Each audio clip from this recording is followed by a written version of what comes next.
relentless strikes from the air. Gaza under siege.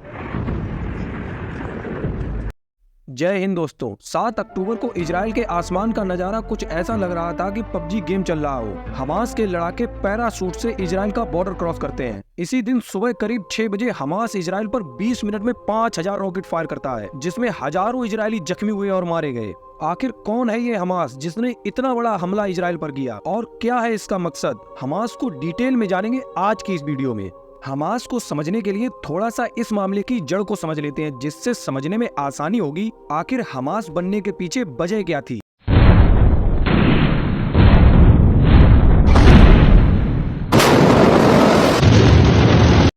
दरअसल यहूदी, ईसाई और इस्लाम एक ही परिवार के 3 सदस्य हैं, इसलिए तीनों ही धर्म यरूशलेम को अपना पवित्र स्थान मानते हैं।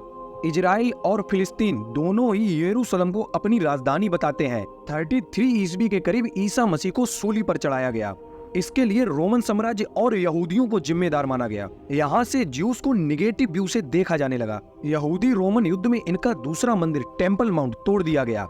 1939 आते आते यहूदियों पर अत्याचार चरम पर था। 1945 तक इन 6 सालों में एडोल्फ हिटलर ने करीब 60 लाख यहूदियों को मरवा दिया।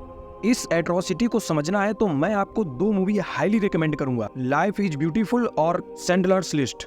अब अपनी कहानी पर आते हैं। इजराइल वाले इलाके पर करीब 20वीं शताब्दी तक ऑटोमन साम्राज्य रहा।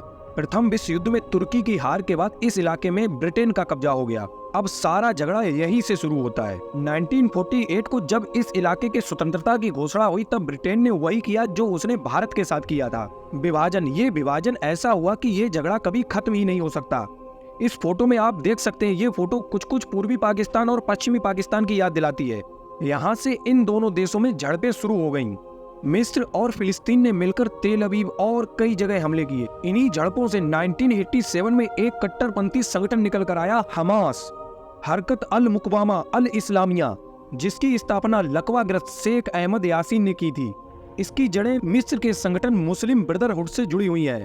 अब सवाल आता है, America, Britain, Israel, France, Germany जैसे पश्चिमी देश जिसे आतंकवादी संगठन घोषित कर चुके हैं, उसके पास ट्रेनिंग और इतनी बड़ी तादाद में rocket, motor, anti tank missile आती कहां से है? इस पर इजराइल दावा करता है ये हथियार सीरिया, ईरान जैसे देश हमास को प्रोवाइड कराते हैं और हमास के लड़ाकों को ट्रेनिंग भी यही दी जाती है। खैर, दोनों ही देश अपने वर्चस्व की लड़ाई लड़ रहे हैं। इस खूनी संघर्ष में सबसे ज्यादा नुकसान होगा वहां के आम लोगों का, जो सिर्फ शांति चाहते हैं, पर यह शांति उन्हें किस कीमत पर मिलेगी वो भी नहीं जानते। डेली कुछ नया और इन्फॉर्मेटिव सुनने के लिए हमारे चैनल को सब्सक्राइब करें।